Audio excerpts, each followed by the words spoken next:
ଯୀଶୁ ଡଙ୍ଗାରେ ଯାଉଥିବା ସମୟରେ ଭୂତ ଥିବା ଲୋକଟି ତାଙ୍କ ସହିତ ଯିବାକୁ ଅନୁରୋଧ କଲା।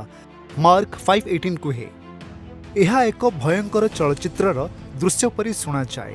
ଏକ ଉଲଗ୍ନ ବ୍ୟକ୍ତି ଏକ କବରସ୍ଥାନରେ ବାସ କରନ୍ତି।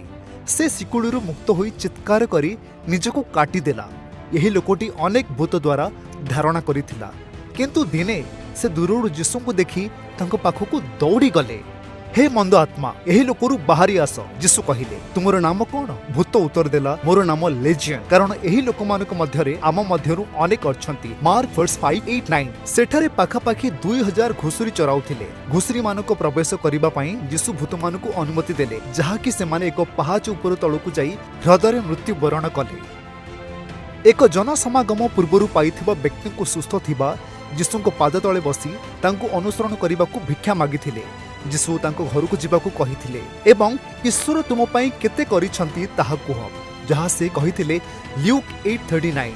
ଯଦି ତୁମେ ବନ୍ଧନରୁ ମୁକ୍ତ ହୋଇଛ, ଯାହା ତୁମକୁ ପଙ୍ଗୁ କରିଦେଇଛି, କୃତଜ୍ଞତା ତୁମକୁ ଯୀଶୁଙ୍କ ଉପସ୍ଥିତିରେ ରହିବାକୁ ଇଚ୍ଛା କରେ। ଯୀଶୁଙ୍କ ବନ୍ଧୁ ମେରୀ ତାଙ୍କ ନିକଟରେ ରହିବା ଏବଂ ତାଙ୍କଠାରୁ ଶିଖିବା ପାଇଁ ତାଙ୍କର ନିୟମିତ କାର୍ଯ୍ୟ ଛାଡ଼ିଥିଲେ।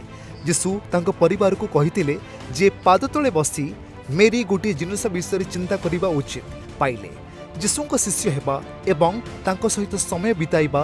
ଲ୍ୟୁକ୍ 10।